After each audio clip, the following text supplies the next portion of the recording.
श्रद्धा सुमन अर्पित कर रहा है और उन्हें याद कर रहा है। सबका अपना अपना एक तरीका है कि वह अपने महापुरुषों को किस रूप में स्वीकार करता है, किस रूप में याद करता है। कल से इस विषय को मैं भी आपके बीच में रख रहा हूं। कल फेसबुक वार्ता के माध्यम से इस बात को रखा, आज भी सोशल मीडिया के माध्यम से अपनी बात को रखा। एक आप क्योंकि आज का दिन बड़ा महत्वपूर्ण है। परम श्रद्धेय बाबा साहब के प्रति अपनी कृतज्ञता को ज्ञापित करना और लोगों को उनकी भावनाओं से अवगत करवाना हमारे नैतिक दायित्व में आता है। तो व्यवस्था निर्माण में महापुरुषों का सम्मान भी एक महत्वपूर्ण भूमिका निभाता है। हम अपने महापुरुषों को कैसे मनाएं, हम अपने महापुरुषों को कैसे याद करें, उन्होंने जो काम किए हैं उनका मूल्यांकन कैसे करें। यद्यपि हमारे लिए आसान नहीं है कि बाबा साहब जैसी महान विभूति, जिनको पूरा विश्व ज्ञान के प्रतीक के रूप में स्वीकार करता है, उनके कृतित्व को और उनके व्यक्तित्व को हम आकलन कर सकें, जांच कर सकें। भैया बात नहीं करो प्लीज, क्योंकि समय बहुत कम रहता है बात करने में, विषय बहुत लंबा रहता है। फिर भी मैं कुछ छोटी छोटी बातों को लेकर के आपसे बात करूंगा कि कोई व्यक्ति महान कैसे बनता है, कोई व्यक्ति महानता की सीमाओं को कैसे छूता है। वो जब ही महान बनता है जब उनके द्वारा किया गया काम अनंत लोगों के लिए कल्याणकारी हो जाए, जब वे अपने लिए ना जी करके पूरे समाज के लिए जीने लगे, वे अपना हित देखने की अपेक्षाएं समाज का हित देखने लगे, तब उनका किया गया काम लोगों की समझ में आता है, उनके जीवन को रूपांतरित करता है। तब जो लाभान्वित लोग होते हैं वे उन्हें अपना मसीहा स्वीकार करते हैं। मैं बाबा साहब के बचपन की घटनाओं को मेरे जितने भी भाइयों के विपुल भैया अपना माइक बंद करें। विपुल,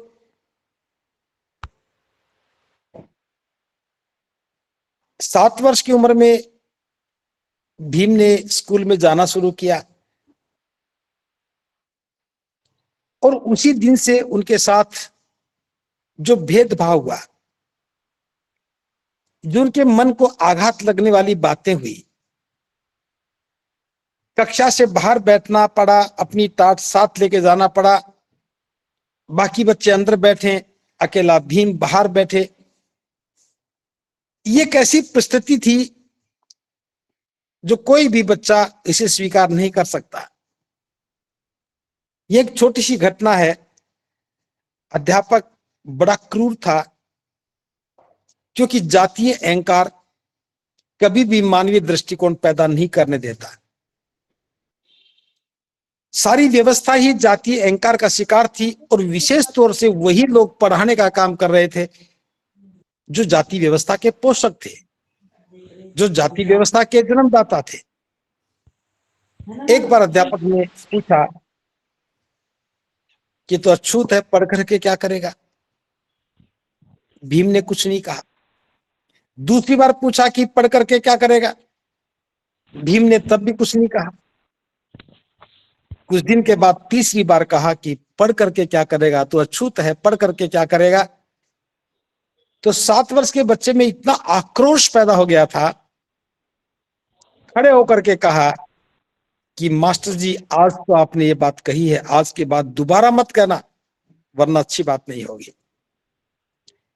मैं इस घटना का कई बार मूल्यांकन करता हूं, समझने की कोशिश करता हूं। बहुत बहुत बहुत कह रहे हैं। 7 वर्ष के बच्चे में ये संगीता का मोबाइल है, प्लीज स्पीकर ऑफ करें। संगीता जी अपना स्पीकर म्यूट करें। हाँ। 7 वर्ष के बच्चे में इतना साहस कैसे आया? वास्तव में ये बात साहस की नहीं थी, ये प्रतिशोध की बात थी। हर रोज कक्षा से बाहर बैठना पड़ता था, अध्यापक कॉपी जांचता नहीं था, बच्चे क्या पढ़ रहे हैं पता लगता नहीं था, प्यास लगती थी कोई पानी नहीं पिलाता था। ऐसे भेदभाव वाले वातावरण में एक बच्चे के मन में क्या गुजर रहा होगा, जब सारे बच्चे ही उन्हें घृणित निगाह से देख रहे थे और अध्यापक के मुख से निकले शब्द भी घृणा को बढ़ावा देने वाले थे। तो स्वाभाविक रूप से भीम के मन में आक्रोश पैदा हुआ, और ये जो शब्द थे वो आक्रोश के थे, आर पार के थे। पढ़ करके क्या करूंगा, ये बात समझ में आने वाली नहीं थी। लेकिन अध्यापक ये पूछ रहा है कि पढ़ करके क्या करेगा, ये बात स्वाभिमान के खिलाफ थी। 7 वर्ष की उम्र में भीम के मन में आक्रोश पैदा हुआ, और उसी आक्रोश में मन संकल्पित भी होता चला गया। पानी पीते समय कितनी बार अपमानित होना पड़ा। कभी अब चपरासी ना रहा तो कोई पानी पिलाने वाला भी नहीं था। बचपन की एक घटना कि अपने पिता से मिलने के लिए जा रहे थे, टेलीग्राम किया था, टेलीग्राम तो पहुंचा था लेकिन उनके पिता को नहीं मिला था। स्टेशन पर कोई लेने नहीं आया, तो स्टेशन मास्टर ने एक गाड़ी वाले से कह करके, दोनों भाई थे आनंद और भीम, गाड़ी में बिठा दिया। दोनों ने अच्छे कपड़े पहन रखे थे, दोनों बच्चे बड़े सुंदर थे, गाड़ी वाला भी भ्रमित था। लेकिन जब पूछा और भीम ने कहा कि हम महार हैं, तो उसी समय गाड़ी वाला गाड़ी से कूदा और बैलों के रस्से खोल दिए और गाड़ी को पलट दिया। बड़ी मुश्किल से उसे लोभ दिया, लालच दिया, दुगना किराया दिया, दुगना किराया दिया, और इस शर्त पर वह राजी हुआ कि दोनों बच्चे गाड़ी में बैठेंगे, वे गाड़ी को स्वयं हाँकेंगे और वह खुद पैदल चलेगा। अब ये छोटी छोटी घटनाएं थी, मन पर अपना प्रभाव डाल रही थी। लेकिन जब भीम पढ़ करके उन्हें अवसर मिला कुछ काम करने का, तो आप देखिए कि उनका जो मन कितना संकल्पित था, और संकल्पित होने के बाद किस प्रकार से उन्होंने अपनी भावनाओं को रूपांतरित किया। ऐसी भावनाएं जो आक्रोश में पैदा हुई थी, लेकिन वो कल्याण के रूप में परिवर्तित हो गई। कक्षा में नहीं बैठने दिया था, मन में प्रतिशोध पैदा हुआ। 10वीं पास करने के बाद पिता ने कहा कि संस्कृत पढ़नी है। संस्कृत इसलिए पढ़नी है कि धर्म ग्रंथों में क्या लिखा है इसको जाना जा सके। पिता भी चाहते थे कि उनका पुत्र ज्ञान अर्जित करके जनता का कल्याण करने का काम करे। पिता ने अपने बेटे के लिए लक्ष्य तय कर दिया कि तुम्हें संस्कृत पढ़नी है। और जब एलिफिस्टन कॉलेज में पढ़ने के लिए गए, तो वहां के प्रिंसिपल ने मना कर दिया कि तुम अछूत हो, अछूत संस्कृत नहीं पढ़ सकते। फारसी को पढ़ा, फारसी भाषा को पढ़ा। फारसी भाषा पढ़ने के बाद अंग्रेजी को पढ़ा, और उसके बाद संस्कृत को पढ़ना शुरू किया। तो वहां भी पता लगा, विदेश जब पढ़ने के लिए गए तो वहां जाकर के समझ में आया कि ज्ञान का उपयोग क्या करना है। 10 वर्ष बड़ौदा रियासत की सेवा करनी थी छात्रवृत्ति के बदले में। हम सब जानते हैं कि यह शर्त रखी थी कि छात्रवृत्ति इसलिए दी जाएगी ताकि पढ़ाई पूरी करने के बाद 10 वर्ष तक बड़ौदा रियासत की सेवा करनी है। अब सेवा करने के लिए आए, नौकरी भी मिली, लेकिन नौकरी के साथ जो अमानवीय व्यवहार मिला, जिस मानसिक प्रताड़ना के दौर से भीमराव को गुजरना पड़ा, दफ्तर में चपरासी पानी नहीं पिलाता था, टाट को समेट लिया था, फाइल दूर से फेंक के मारता था, कैंटीन में भी एक मुस्लिम नौकर होता था, जब वो होता था तो चाय मिल जाती थी, वो नहीं होता था कोई चाय नहीं पिलाता था। क्लब में उनके साथ कोई बैठने वाला नहीं था। पूरे बड़ौदा में, आज वर्तमान में बड़ोदरा हो गया, किसी भी होटल वाले ने रहने की जगह नहीं दी। फारसियों की धर्मशाला में दुगुना किराया दे करके उस फारसी चौकीदार के कहे अनुसार उसने वहां नाम बदल करके फारसी नाम रख करके वहां रहना शुरू किया। और 11वें दिन उन लोगों ने भी बहुत ही अमानवीय तरीके के साथ एक हिंसक रूप अख्तियार करके बाबा साहब के सामान को बाहर फेंक दिया, गालियां दी, जान से मारने की धमकी दी। तो इन सारी परिस्थितियों से निकलने के बाद बाबा साहब ने इस्तीफा दिया। वहीं 23 सितंबर 1917 का दिन था। बोधि वृक्ष नीचे बैठ करके बाबा साहब ने संकल्प लिया। सही मायने में बाबा साहब के जीवन के संकल्प की शुरुआत यहां से होती है।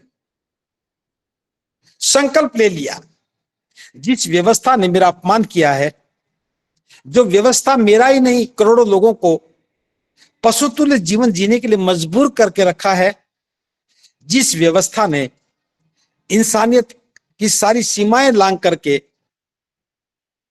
करोड़ों लोगों को दयनीय हालत में पहुंचा दिया है, मैं इस व्यवस्था को बदलूंगा, मैं इन लोगों का कल्याण करूंगा।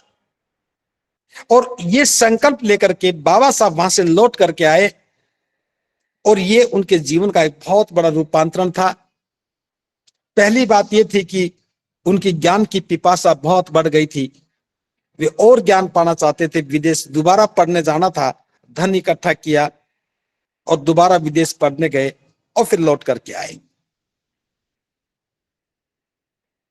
जब दोबारा पढ़ करके लौट करके आए तो कोलंबिया विश्वविद्यालय ने उन्हें प्रोफेसर के लिए आमंत्रण दिया। बाबा साहब ने मना कर दिया। ये बात मैं दोबारा आपके सामने रख रहा हूं कि बाबा साहब के सामने संबोधित करते हुए कहा था कि डॉक्टर अंबेडकर बहुत ही होनहार है और हम चाहते हैं कि ये इसी विश्वविद्यालय में रहकर के प्रोफेसर बन करके छात्रों को पढ़ाने का काम करें। बाबा साहब ने धन्यवाद दिया उनका कि मैं कोलंबिया विश्वविद्यालय प्रशासन का धन्यवाद करता हूं कि उन्होंने मुझे यह अवसर दिया और मुझे इस लायक समझा। लेकिन मैं बताना चाहता हूं, भले अमेरिका के लिए यह बात बड़ी फक्र की, गर्व की बात हो सकती है कि उसने मुझे इस रूप में देखा है, लेकिन जिस देश से मैं निकल करके आया हूं उस देश में विद्वता की कोई कदर नहीं है। एक तरफ ज्ञान होता है तो दूसरे हाथ में उनकी जातीय अहंकार होता है। और कहा कि मुझे जाकर के अपने समाज की मुक्ति के लिए काम करना, उत्थान के लिए काम करना है। प्रबुद्ध उपासक उपासिकाओं, मैं ये बात इसलिए विशेष रूप से बता रहा हूं कि जब हम कामयाबी की दहलीज पे पहला कदम रखते हैं, हम अपने भविष्य की चिंता करते हैं कि मुझे नौकरी मिलनी चाहिए, मेरा भविष्य सुरक्षित होना चाहिए, मुझे अच्छी तनख्वाह वाली नौकरी चाहिए। लेकिन बाबा साहब जब ज्ञान की दहलीज को पार करके एक मुकाम पर पहुंचे तो नौकरी मिली, तो बाबा साहब ने यह नहीं कहा कि मुझे नौकरी चाहिए। और अमेरिका में और कोलंबिया विश्वविद्यालय में प्रोफेसर बनना कोई सामान्य बात नहीं थी, लेकिन बाबा साहब का वो संकल्प उनके साथ था कि मुझे यहां से जाकर के मेरे देश में जो मेरे करोड़ों भाई हैं जो पशुतुल्य जीवन जी रहे हैं, मुझे उनकी मुक्ति के लिए काम करना है, उनके कल्याण के लिए काम करना है। हम किस निर्णय से कुछ सीख पाए?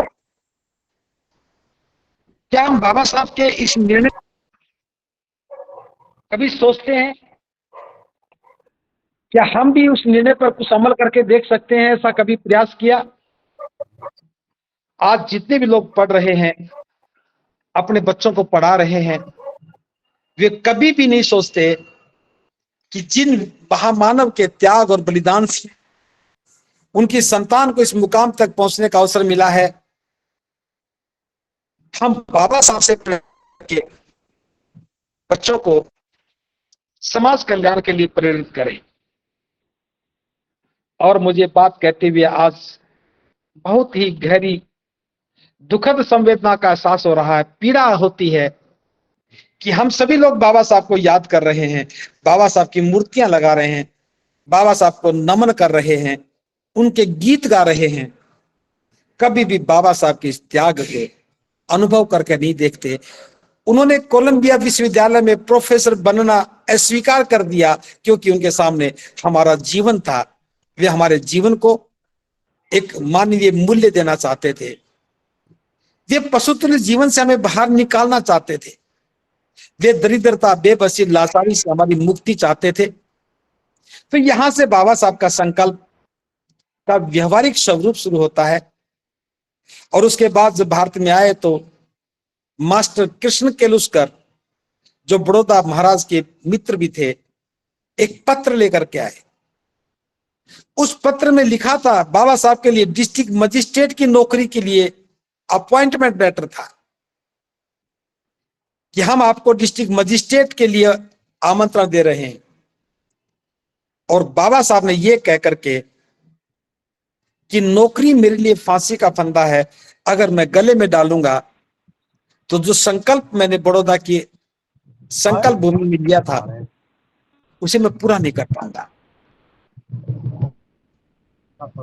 प्रबुद्ध उपासक उपासिकाओं, नौकरी मेरे लिए फांसी का फंदा है। अगर मैंने गले में डाल लिया तो जो संकल्प लिया था उसे कैसे पूरा करूंगा। मेरे सर पर मेरा दायित्व है कि मैं करोड़ों लोगों को उनकी गुलामी की, दास्ता की बेड़ियों से मुक्त करूं। अगर मैं ही खुद नौकर बन गया, नौकरी करने लगा, तो फिर मैं कहां से समय निकालूंगा और मैं कैसे उनके लिए काम कर पाऊंगा। आज हम बाबा साहब को मसीहा मानते हैं, हम बाबा साहब से प्रेरणा लेते हैं।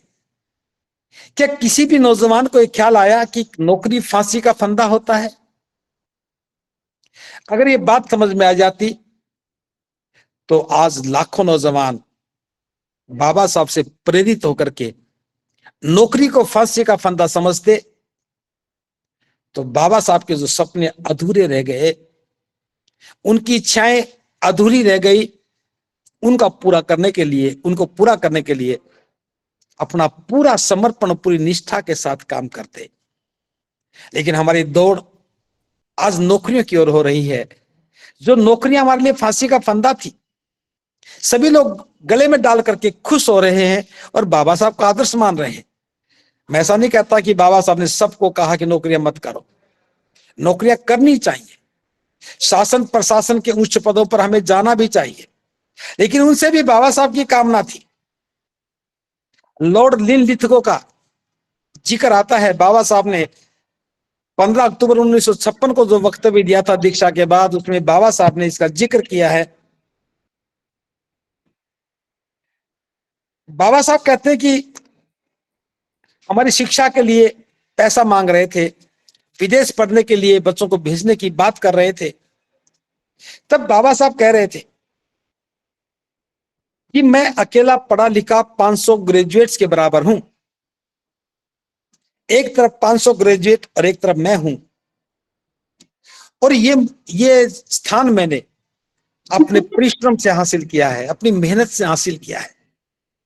मैं यही चाहता हूं कि मेरे समाज के नौजवान भी मेरी तरह से पढ़ लिख करके आगे आए, और वो जिस प्रकार से एक योद्धा सैनिक किले के प्राचीर पर बैठ करके किले की रक्षा करता है, उसी प्रकार मेरे समाज के लोग भी पढ़ लिख करके शासन प्रशासन के उच्च पदों पर बैठ करके समाज के निरीह, कमजोर और गरीब लोगों की सेवा करने का काम करें।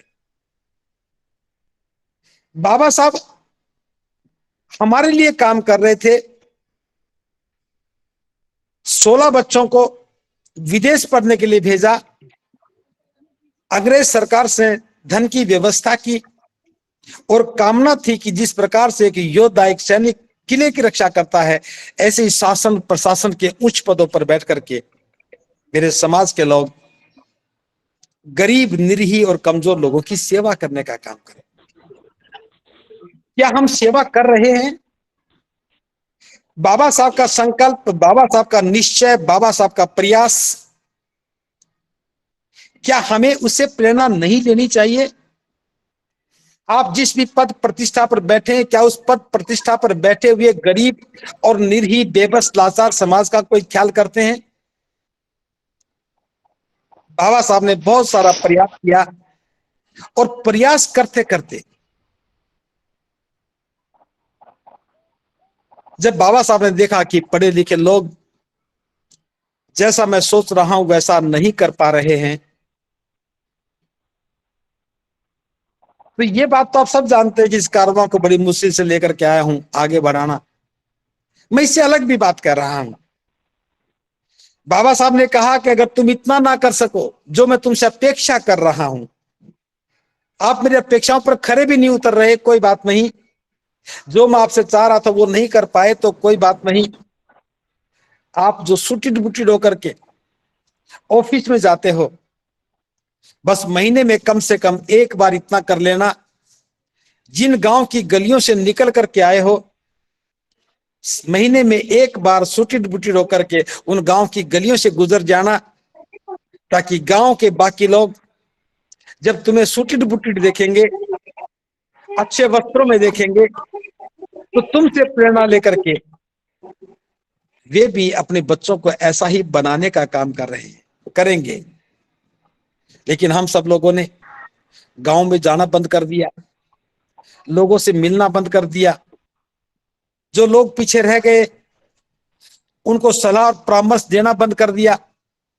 हमें बाबा साहब से लेनी तो प्रेरणा थी, सीखना था बाबा साहब से, उनके आदेश को मानना था, लेकिन आदेश मानने की अपेक्षा हम समाज से विमुख हो गए। बाबा साहब को भी परंपरागत तौर पर 2 दिन याद करते हैं, एक 14 अप्रैल का दिन है और एक 6 दिसंबर का दिन। क्या बाबा साहब की उन भावनाओं की हमारे मन में इतनी ही कदर बची है? क्या हम इससे ऊपर नहीं सोच सकते? क्या हम बाबा साहब को जाने समझ करके हम खुद आंदोलित नहीं हो सकते? लेकिन जिस काम को बाबा साहब ने किया, हमने लाभ तो उसका लिया, लेकिन बाबा साहब को लौटा कुछ नहीं रहे हैं। बचपन में मास्टर ने पूछा था कि भीम पढ़ करके क्या करेगा, और जब संविधान लिखने का अवसर मिला, जब संविधान लिखने का काम कर रहे थे, उस समय बाबा साहब को ख्याल आया कि बचपन में मुझसे मास्टर ने पूछा था कि पढ़ करके क्या करेगा, और आज मैं बता रहा हूं, मैं पढ़ करके इस देश के सभी लोगों को पढ़ने का अधिकार देकर जा रहा हूं। अध्यापक ने कहा कि तो अछूत है, पढ़ करके क्या करेगा, और बाबा साहब ने कहा कि मैं पढ़ा लिखा हूं, मैं इस देश के तमाम लोगों को बिना जाति भेद के, बिना क्षेत्र के, बिना स्त्री पुरुष के, सबको समान रूप से पढ़ने का अधिकार दे रहा हूं। बाबा साहब ने बचपन की घटना का जवाब जीवन के अंतिम दौर में आकर के संविधान लिखते समय दिया। जिस बैलगाड़ी वाले ने बाबा साहब को गाड़ी में बैठने से मना किया, गाड़ी को पलट दिया, दुगना किराया लेकर के छोटे छोटे बच्चों के साथ जो अन्याय किया था, संविधान लिखते समय बाबा साहब ने लिख दिया कि मेरे संतानों में से ना केवल वो बैलगाड़ी में बैठेंगे, बल्कि रेलगाड़ी भी चलाएंगे, हवाई जहाज भी उड़ाएंगे और उसमें यात्रा भी करेंगे। आज बाबा साहब के अनुकंपा से सबके लिए ज्ञान के द्वार खुले हैं, उनका संकल्प पूरा हुआ। आज बाबा साहब के लिखे संविधान से हर व्यक्ति को हर जगह जाने का, यात्रा करने का अवसर मिला। पहली बार बड़ौदा में नौकरी करने के लिए गए तो टाट को समेट लिया था, चपरासी पानी भी नहीं पिलाता था, फाइल फेंक के मारता था। आज बाबा साहब के आदेश से आप शासन प्रशासन के बड़े बड़े ऊंचे ऊंचे पदों पर सुशोभित हो रहे हैं। बाबा साहब ने जो सोचा, उनके साथ जो अपमान की घटना घटी, बाबा साहब ने उस अपमान की घटना को अपनी कलम की ताकत से अंतिम घटना में बदल के रख दिया। जो जाति भेद बाबा साहब के साथ हुआ था, आज अगर कोई जाति भेद करता है तो सलाखों के पीछे जाएगा, क्योंकि भारत की शासन व्यवस्था, न्याय व्यवस्था उसे अपराध घोषित करती है। बाबा साहब का सामान उठा करके पारसी धर्मशाला से बाहर फेंक दिया था, जान से मारने की धमकी दी थी। आज अगर बाबा साहब की संतान के साथ कोई ऐसा व्यवहार करता है तो आईपीसी की धारा के तहत उस पर मुकदमा दर्ज होता है और न्यायाधीश उसे सजा देने का काम करता है। बाबा साहब ने उस अपमान की घटना को कानून की दृष्टि से समाप्त करके उसे अपराध घोषित कर दिया। जिस काम को करने में दूसरे लोग सम्मान हासिल पाते थे, अधिकार भावना से करते थे, आज वे अपराधी की भांति नजर आते हैं। तो बाबा साहब का त्याग, बाबा साहब का संकल्प मानवता के लिए कितनी बड़ी देन है। लेकिन हम क्या उसका ऋण उतार पा रहे हैं? अकेले बाबा साहब ही नहीं, आप कभी कल्पना करके देखो, बाबा साहब के घर में 5 संतान पैदा हुई और 4 संतान दुनिया से विदा हो गई, जिन्होंने बचपन भी नहीं देखा।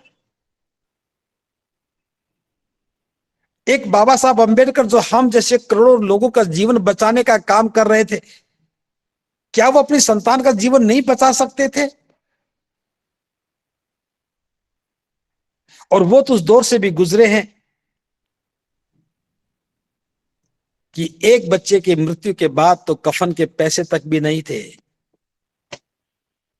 माता रमा ने साड़ी का पल्लू फाड़ा, बच्चे को ढका, जब जाकर के उनका अंतिम संस्कार हुआ। बाबा साहब ने लिखा है कि मैंने गरीबी का वो दिन भी देखा है कि अपनी जिगर के टुकड़े को विदा करते समय कफन के लिए पैसा भी मेरे पास नहीं था। और रमा ने कितना दर्द सहा होगा, कितनी पीड़ा सही होगी, कितनी मानवीय पीड़ा से, संवेदनाओं से गुजरी होंगी।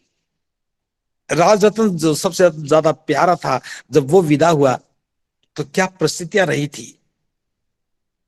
लेकिन फिर भी मैं एक बात कहना चाहता हूं, जिस दिन माता रमा बीमार थी, दुनिया से विदा होने वाली थी, बाबा साहब बाहर थे, टेलीग्राम पहुंचा और बाबा साहब पहुंचे, रात भर रमा के पास बैठे रहे। रमा ने आंखें नहीं खोली, उधर से दिन उगने वाला था, रमा ने आंखें खोली, साहब को बैठे हुए देखा और उनका हाथ पकड़ के कहा, साहब आ गए? बाबा साहब ने कहा, हां रामू मैं आ गया हूं। फिर थोड़े अंतराल के बाद रामू ने कहा, बाबा साहब उन्हें रामू कहते थे, नाम रमा था, कि साहब अब तो नहीं जाओगे? बाबा साहब ने कहा, नहीं रामू तुम्हें छोड़ के कहीं नहीं जाऊंगा। और थोड़े अंतराल के बाद तीसरी बार में रमा ने फिर कहा, साहब अब मेरे जाने का समय आ गया है, मैं अपने 7 करोड़ बच्चों की जिम्मेदारी आपको सौंप के जा रही हूं। मेरे इन 7 करोड़ बच्चों का ख्याल रखना। ये रमा के मुख से निकले हुए अंतिम शब्द थे। उसके बाद रमा चुप हो गई, आंखें ठहर गई, श्वास रुक गया। बाबा साहब का जीवन का सफर था वो नितांत अकेला हो गया। इस बात को थोड़ा समझ के देखिए, माता रमा ने 4 संतानों को खोया, एक बेटा इकलौता बचा था यशवंत। दुनिया से विदा होते हुए यशवंत का नाम नहीं लिया। बाबा साहब के सामने सिर्फ इतना कहा कि मैं अपने 7 करोड़ बच्चों का दायित्व सौंप के जा रही हूं, मेरे जाने के बाद मेरे 7 करोड़ बच्चों का ख्याल रखना। और बाबा साहब ने रमा को आश्वासन दिया, भरोसा दिया कि रामू फिक्र मत करो, मैं इन 7 करोड़ बच्चों का ख्याल रखूंगा। उन 7 करोड़ में हमारा नाम नहीं था, क्योंकि हम तो पैदा भी नहीं हुए थे। 7 करोड़ ही नहीं, आज तो वो 100 करोड़ के लगभग हो गए। आज भी रमा दुनिया से चली गई, बाबा साहब दुनिया से चले गए, आज भी हमारा ख्याल अगर कोई कर रहा है तो वो बाबा साहब का संकल्प ही हमारा ख्याल कर रहा है। आज हमें अधिकार दे रहा है, जो सुरक्षा दे रहा है, वो बाबा साहब का लिखा संविधान दे रहा है, बाबा साहब का संकल्प, उनके जाने के बाद भी बाबा साहब ही पूरा कर रहे हैं। इसमें हमारी भूमिका क्या है? माता रमा का त्याग है, बाबा साहब का त्याग है, हमारा क्या त्याग है? हम बाबा साहब के त्याग को नजरअंदाज कर रहे हैं। जिनकी वजह से मुझे एक सम्मानित जीवन मिला, जिनकी वजह से आप सबको सम्मानित जीवन मिला, हम उसकी कोई कीमत नहीं चुका रहे हैं। मैं एक एक बात करूं तो समय मुझे अनुमति नहीं देगा, फिर भी मैं एक बात कर रहा हूं, छोटी सी घटना का जिक्र कर रहा हूं। संविधान निर्माण का काम जारी था। संविधान समिति के लोग हर रोज बैठक करते थे, एक एक आर्टिकल पर चर्चा करते थे। उसी दौर में एक दिन बाबा साहब आए और आकर के वायलिन बजाने लगे। बहुत देर तक बाबा साहब वायलिन बजाते रहे, गीत गुनगुनाते रहे, बड़े खुश नजर आए। नानक सर रत्तू ने देखा, झांक करके देखा, बाहर निकल गए, फिर झांक करके देखा, बाहर निकल गए। हिम्मत नहीं हो रही थी, फिर भी हिम्मत करके अंदर आए और कहने लगे कि बाबा साहब, आज तो आप बहुत खुश नजर आ रहे हो, कोई खास बात है क्या? बाबा साहब ने कहा, रत्तू, बात बहुत खास है। रत्तू ने कहा कि बाबा साहब हमें बताओ। तो बाबा साहब ने कहा कि आज मैं एक बहुत बड़ा काम करके आया हूं, इस देश के राजाओं को सड़क पर ले आया हूं। रत्तू ने कहा कि बाबा साहब, इसमें कौन सी बड़ी बात है कि देश के राजाओं को सड़क पर ले आए? तो बाबा साहब खुश होकर कहते, रत्तू, इतना ही नहीं, जो लोग सड़क पर थे मैं उन्हें देश का हुक्मरान बना के आया हूं। जिस वोट की लड़ाई में गांधी जिद करके बैठा था, हमें वोट का अधिकार नहीं देना चाह रहा था, आज मैं जीत गया हूं और संविधान में देश के प्रत्येक व्यक्ति को वोट का अधिकार देने में कामयाब हो गया हूं। और मैं खुश इसलिए हूं, जो लोग सदियों से सड़क पर थे, जिन्होंने राजकाज को देखा तक नहीं था, वो अपने वोट की ताकत से देश का शासन ही नहीं, देश का शासक ही नहीं चुनेंगे, बल्कि वे खुद भी शासक बनकर देश का हुक्मरान बन जाएंगे। प्रबुद्ध उपासक उपासिकाओं, ये बाबा साहब का संकल्प था कि हम देश के हुक्मरान बने। बाबा साहब ने कहा था, जाओ अपने घर की दीवारों पर लिखो, हम देश के शासक होंगे। लेकिन हमने नहीं लिखा। हमें लिखना था कि हम देश के हुक्मरान हैं। बाबा साहब की कही हुई बात हमारे लिए एक इबादत बन जाती, हमारे लिए प्रेरणा का स्रोत बन जाती। हम क्लर्क बनने की बजाय हुक्मरान बनने की बात करते। लेकिन हमने क्या लिखा?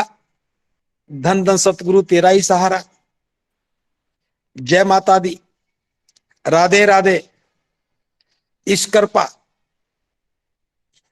जिनकी कोई कृपा नहीं थी, हम उनकी कृपा मानने लगे, और जिसकी वजह से हम सब कुछ मिला उसे भूल गए। ये बाबा साहब के प्रति निष्ठा होने का कोई उदाहरण नहीं है। ये तो बाबा साहब को धोखा देने वाली बात है। बाबा साहब ने हमारे लिए तंबू का निर्माण किया, और वो कह रहे थे, आगरा में आके कहा कि मैं उस नौजवान को ढूंढ रहा हूं जो तंबू का बंबू बन जाए, ताकि मैं चैन से मर सकूं। बाबा साहब के जीवन के अंतिम दौर की संवेदनाओं को शायद हम समझ ही नहीं पाए। एक दिन की घटना है कि बाबा साहब के सिर में बड़ी पीड़ा हो रही थी। उनके सिर में कई बार बहुत भयंकर पीड़ा होती थी, पैरों में बड़ा दर्द होता था। डायबिटीज के लक्षण बड़े पैमाने पर उन्हें दुखी कर रहे थे। बाबा साहब पैर की पीड़ा से मुक्ति पाने के लिए पंखे में रस्सी बांधकर उसमें पैर फंसाकर सोते थे। एक दिन सिर में पीड़ा हो रही थी, नानक सर रत्तू ने सिर को दबाया, मालिश की। थोड़ी देर के बाद राहत मिली, बाबा साहब का मन प्रसन्नचित हुआ। तो रत्तू ने सोचा कि मैं बाबा साहब से पूछ लेता हूं। कई बार मन में विचार आया, लेकिन पूछने की हिम्मत नहीं हुई। रत्तू ने कहा कि बाबा साहब, बुरा ना मानो तो मैं आपसे कुछ पूछना चाहता हूं। बाबा साहब ने कहा, रतु पूछो क्या पूछना चाहते हैं। तो रतु ने कहा कि बाबा साहब, अनेकों लोगों ने आपको देखा है, जब आप अकेले होते हैं तो आपकी आंखों से आंसू गिरते हैं। मैं जानना चाहता हूं कि आप अकेले होते तो आंखों से आंसू क्यों गिरते हैं। रत्तू ने पूछा तो बाबा साहब ने डांट दिया कि रत्तू, मैंने तुझे कई बार कहा कि मेरे से इस प्रकार के बेहुदे सवाल मत किया करो। रत्तू ने कहा कि बाबा साहब, मैं तो आपकी डांट सुनकर के चुप भी रह जाता हूं, लेकिन मैं क्या करूं। लोग मुझसे पूछते हैं कि रत्तू, तुम बाबा साहब के नजदीक रहते हो, उनकी सेवा करते हो, तुम जरूर जानते होंगे कि बाबा साहब की आंखों से आंसू क्यों निकलते हैं। जबकि हकीकत यह है कि मैं जानता नहीं हूं। बाबा साहब, आप ही बताओ कि मैं लोगों को क्या जवाब दूं। क्या लोगों की नजरों में मैं गुनाहगार बन जाऊं। आपका ये शिष्य लोगों की नजर में गुनाहगार बन जाए। तब बाबा साहब ने गंभीर होते हुए कहा, रत्तू, अगर तुम सुनना चाहते तो सुनो। मैं जीवन भर संघर्ष करता रहा और समाज की सुरक्षा में एक तंबू खड़ा कर पाया हूं। इस तंबू का मैं अकेला बंबू हूं। मेरा शरीर बूढ़ा हो चला है, मेरा शरीर बीमारियों से घिर गया है। जब अकेला होता हूं तो सोचता हूं, एक दिन मैं दुनिया से चला जाऊंगा। मेरे जाने के बाद इस तंबू का क्या होगा, जिसका मैं अकेला बंबू बन के खड़ा हूं। मैं सोच रहा था कि मुझे देख करके मेरे समाज के हजारों नौजवान आगे आएंगे, त्याग करेंगे, वे इस तंबू का बंबू बनेंगे। लेकिन ऐसा नहीं हुआ। कोई भी नौजवान इस तंबू का बंबू बनने के लिए नहीं आया। बस मुझे ख्याल आता है कि जब मैं दुनिया से चला जाऊंगा तो मेरे प्रयासों का क्या होगा, इस तंबू का क्या होगा, तंबू गिरने के बाद मेरे समाज के लोगों का क्या होगा, जिनकी सुरक्षा के लिए मैं सारा काम कर रहा हूं।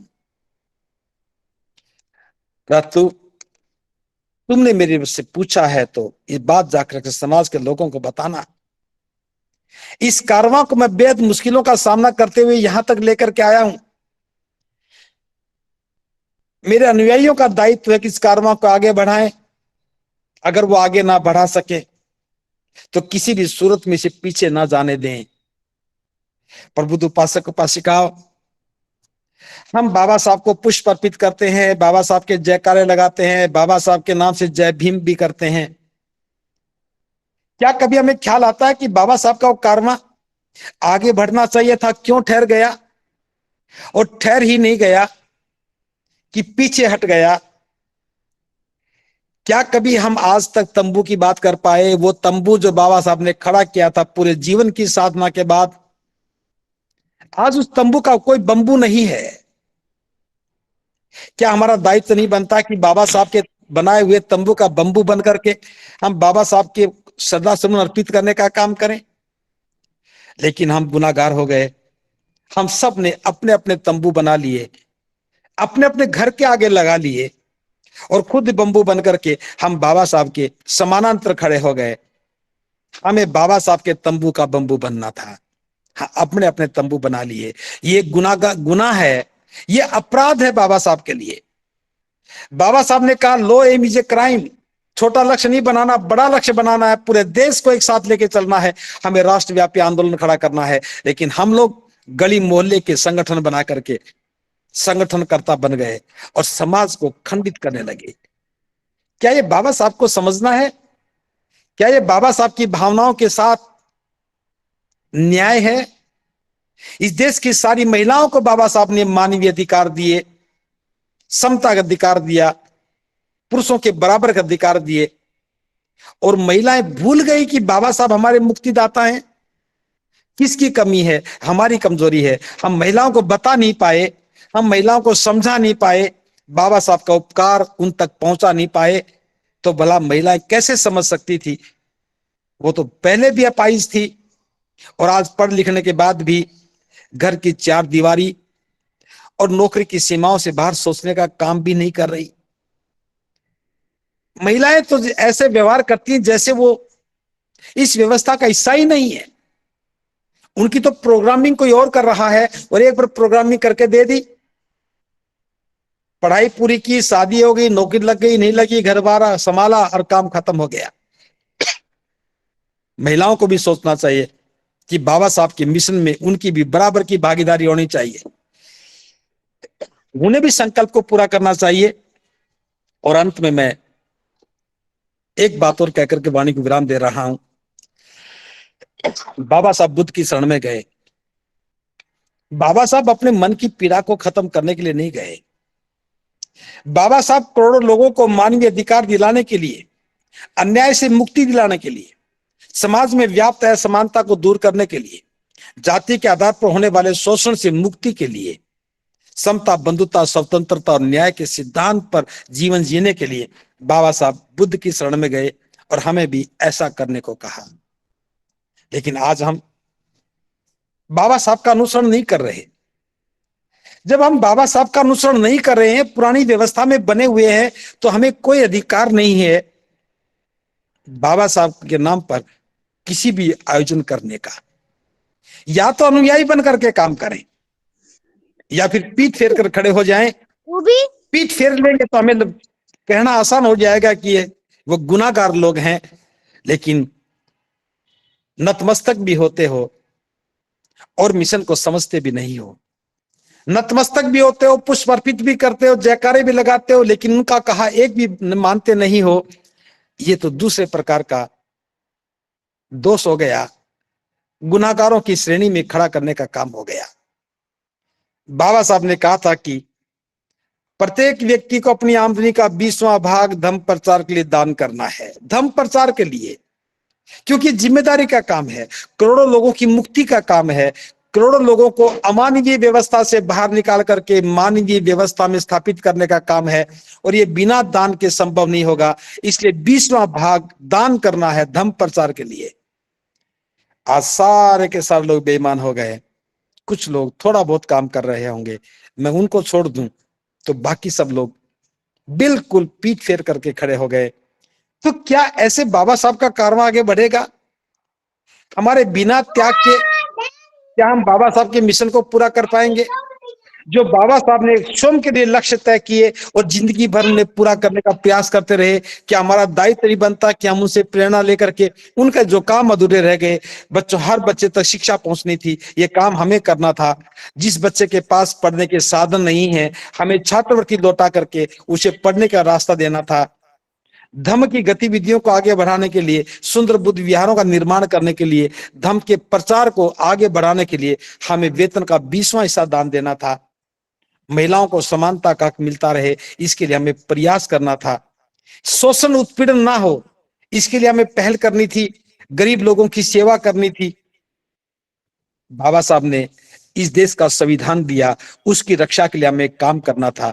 लेकिन हम सब लोग अपने अपने लक्ष्य बना करके बस अपना परिवार, अपने बच्चे, उनकी शिक्षा, उनकी शादी और अपना मकान, इन्हीं में ही हम सिमट कर रह गए। तो मैं समझता हूं कि बाबा साहब का जीवन तो बहुत महान है। उनके जीवन की तो एक एक घटना पर ही बहुत लंबा चौड़ा व्याख्यान दिया जा सकता है, बहुत सारा चिंतन किया जा सकता है। थोड़ी समय सीमा में मैं बहुत थोड़ी बात बता पाया हूं, समय इतना ही अनुमति दे रहा है। इन्हीं शब्दों के साथ मैं फिर कहना चाहूंगा, आज 6 दिसंबर का दिन है। बाबा साहब को हमने श्रद्धा सुमन अर्पित किए हैं, आप सब ने किए होंगे। बस उनके कामों को जानने की कोशिश करो, उनके संकल्पों में अपना संकल्प समाहित करो। जो बाबा साहब का स्वप्न अधूरा रह गया, उसको पूरा करने के लिए पूरी निष्ठा के साथ, पूरे समर्पण के साथ, पूरे त्याग की भावना के साथ अपनी भूमिका को तय करो। इसी कामना के साथ मैं अपनी वाणी को विराम दे रहा हूं। आप सबका भला हो, सबका भला हो, सबका भला हो।